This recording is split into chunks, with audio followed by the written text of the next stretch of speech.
मला प्रथमतः hello hello कुणी नाव घ्यायला घाबरतंय, जे घाबरत त्यांनी फक्त इथं भाषण करायचे नाही.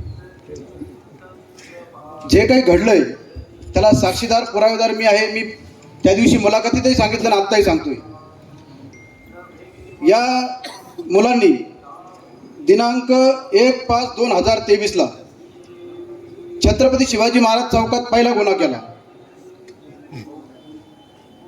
अतिशय नशा करून पहाटी हे मुलं पॉलिसीचा धंदा करायला यायचे. पॉलिसीचा धंदा पहाटे करायचे. ते मिळणाऱ्या पैशातून हे रोज तिथे नशा करायचे आणि रोज त्याच चौकात रोज कुणाला ना कुणाला मारत होते. साई भक्तांना मारत होते. अख्ख्या नांदुर्की रोडच्या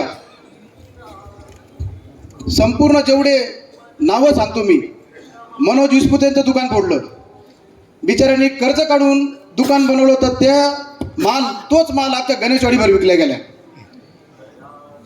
बापू हमरेंची 6 महिन्यापूर्वी यांनी घरफोडी केली. त्यांचे सर्व घरातले दागिने पैसे चोरून नेले. त्याच रोडला मोबाईलचे दुकानं फोडले गेले. तुषार शेळकेंचं मोबाईल दुकान फोडले गेलं. या सर्व घटनेच्या सर्व FIR माझ्याकडे आहे. मी तारखेनुसार देतो. आता सर्व इथं बसलेले अधिकारी आणि विशेष म्हणजे ह्या सर्व घटना एकदम गोडबोल्या कुंभार साहेबाच्या काळात घडल्या. अरे प्रशासनाचं करायचं काय? कुंभार साहेब गुन्हा दाखल करायला गेले की त्यांना त्यांच्या गोडबोलीमधून फक्त आपलं काही लेखी घ्यायचे, त्यांच्यावर जास्त ताण येऊ नये म्हणून ते कधीही एकाही गुन्हेगाराला त्यांनी अटक केलेली नाही. 1/5/2023 इथं कैलास भुजबळ बसलेला आहे. त्याची FIR आहे. उभं आहे ना. दुसरा 18/12/2023 मी का तारखा सांगतोय तुम्ही बघा. 18/12/2023 एका जगदाळीला मारलं, त्याची FIR आहे. अशा अनेक FIR मी या तारखेनुसार इथं आणलेल्या आहे.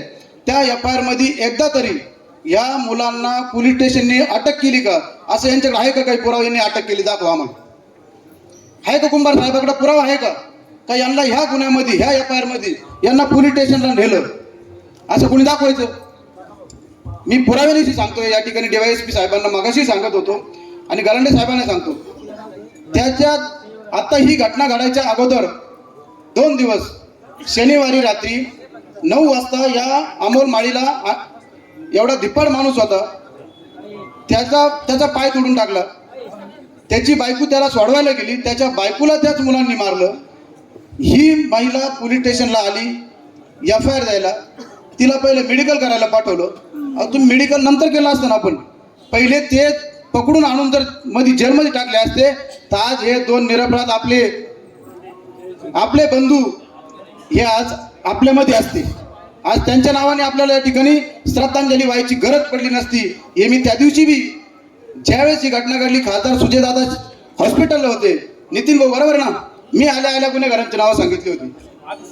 अगोदरच नावं सांगितले होते पोलीस स्टेशनने पकडायच्या अगोदर गुन्हेगार कोण म्हणून.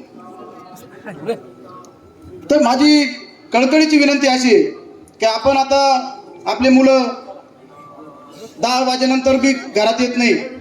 भरपूर टोळके रस्त्यावर असतात. ते टोळके थांबले गेले पाहिजे. पोलीस स्टेशनला विनंती आहे यापुढे अशी निष्काळजीपणा करू नये की जेणेकरून या लोकांचे असे प्राण जाऊ शकतील आणि इथे या निषेध सभा घ्याव्या लागतील. धन्यवाद.